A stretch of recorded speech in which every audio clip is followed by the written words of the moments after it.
Hi!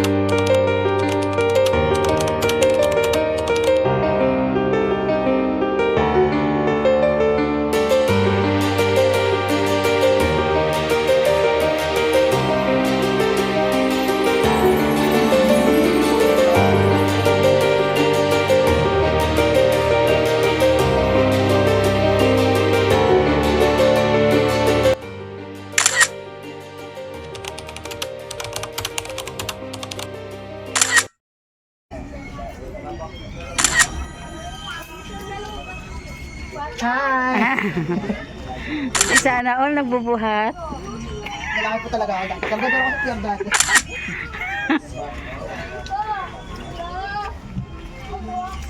Sunod na naman ako.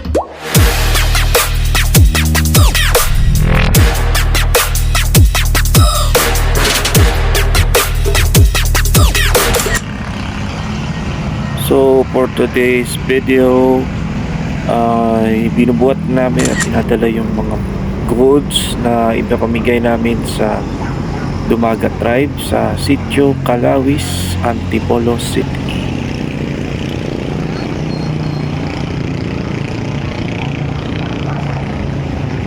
So today wala muna tayong sharing ng PSA certificate at passport kasi pupunta muna tayo sa isang project na kasama yung mga ibang YouTuber na ka-collaboration sa isang gift giving project na sponsored by Four Marias Foundation. So ito, nandito kami.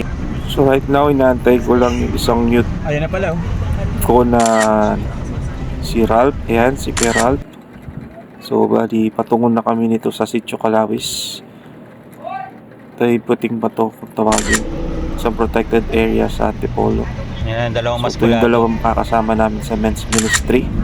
Hello! Si Kuya Trilles at saka si Brother Jesse, Brother Opet. Haha. So kasama ko rin yung buong team ng church. And along the way is binibidyoan ko yung mga tanawin. Kita yung Sierra Madre and yung Laguna de Bay. So we're now entering Cabat. So dito yung mga ibang mga pasyalan dito sa Antipolo, itong Boso-Boso Resort. And along the way, ayan, papunta na kami nito sa looban ng Sitio Calawis and the destination.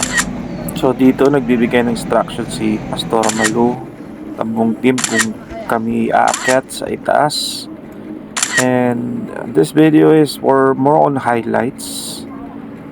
So bali sa next video is makikita natin yung full na mga kaganapan kung paano yung nag-process yung isang gift giving sa Sitio Balon, Antipolo City. Wala po. Yung Sa isang Dumagat Tribe. So thank you for watching and see you on my next video.